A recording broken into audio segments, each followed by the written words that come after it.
Hello friends, அஸ்ஸலாமு அலைக்கும். இப்போ நம்ம என்ன செய்ய போகிறோம்னா வெண்டைக்காய் ஃப்ரை தான் செய்ய போகிறோம். வாங்க வீடியோக்குள்ளே போகலாம். வீடியோவை ஸ்கிப் பண்ணாமல் பாருங்கள். 1 கிலோ வெண்டைக்காவை நம்ம இந்த மாதிரி செஞ்சால் கூட தட்டையே காலி ஆகிடும். அந்த அளவுக்கு இது டேஸ்ட்டாக இருக்கும். ஒரு கொழப்பே இருக்காது. அதுக்கு நான் 1/4 கிலோ வெண்டைக்காய் எடுத்திருக்கேன். நல்லா வெண்டைக்காவை நல்லா கழுவிட்டு இந்த மாதிரி டவலை வச்சு சுத்தம் பண்ணிக்கோங்க. அப்போ தான் கொழப்பெலாம் இருக்காது. நம்ம அரிஞ்சாலும் நமக்கு தண்ணிலாம் இல்லாமல் இருக்கும். நான் இப்போ வந்து ரவுண்டு சேஃபாக இந்த மாதிரி அளவுக்கு நான் வெட்டி எடுத்துக்கிறேன். வெண்டைக்காவில் ஈரப்பதம்லாம் இல்லாமல் தான் இருக்குது. இப்போ வந்து கடல மாவு நான் 2 ஸ்பூன் போட்டுக்கிறேன்.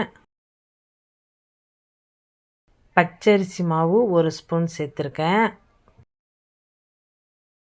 கார்ன்ஃப்ளவர் மாவு 1 ஸ்பூன் சேர்த்துக்கலாம். அப்போ தான் நல்லா மொறுமொறுப்பாக இருக்கும் வெளியில். இது வந்து சவுத்தெல்லாம் போகாது. நல்லா கலண்டு தான் சவுண்டு கேட்கும். நமக்கு நல்லா மொறுமொறுப்பாக இருக்கும்.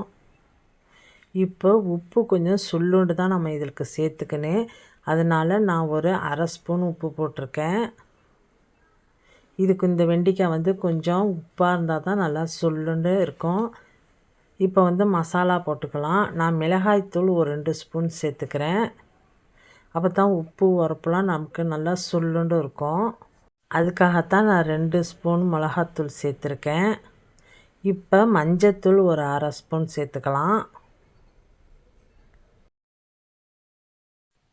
பெருங்காயத்தூள் 1 ஸ்பூன் சேர்த்துக்குவோம். பெருங்காயத்தூள் சரியாக போயிடுச்சு போல் இருக்குது. நான் டப்பாவை உடச்சி அது உள்ளதை நான் சேர்த்துக்கிட்டேன். இப்போ நம்ம எல்லாத்தையும் ஒன்றா மிக்ஸ் பண்ணிக்கலாம்.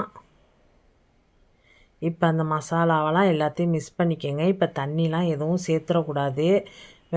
வெண்டைக்காவில் உள்ள ஒரு ஈரமே அது வந்து அப்சர்வ் பண்ணிக்கும். இது அப்படியே ஒரு 1/2 மணி நேரம் நம்ம வச்சிட்டாவே இது அப்படியே அந்த மசாலாவெல்லாம் அந்த வெண்டைக்காய் எடுத்துக்கும். உங்களுக்கு பார்த்தாவே தெரியும் வெண்டைக்காய் எவ்வளோ மசாலாலாம் நல்லா ஊறி நல்லா வெண்டைக்காய் அவ்வளோ ஒட்டி பிடிச்சிருக்குன்னு உங்களுக்கு பார்த்தாவே தெரியும். இந்த சமயத்தில் நம்ம 1/2 மூடி எலுமிச்சம்பழம் சாறு ஊற்றிக்கலாம். இது நல்லா புளிப்பு சுவையோடு இருக்கும்.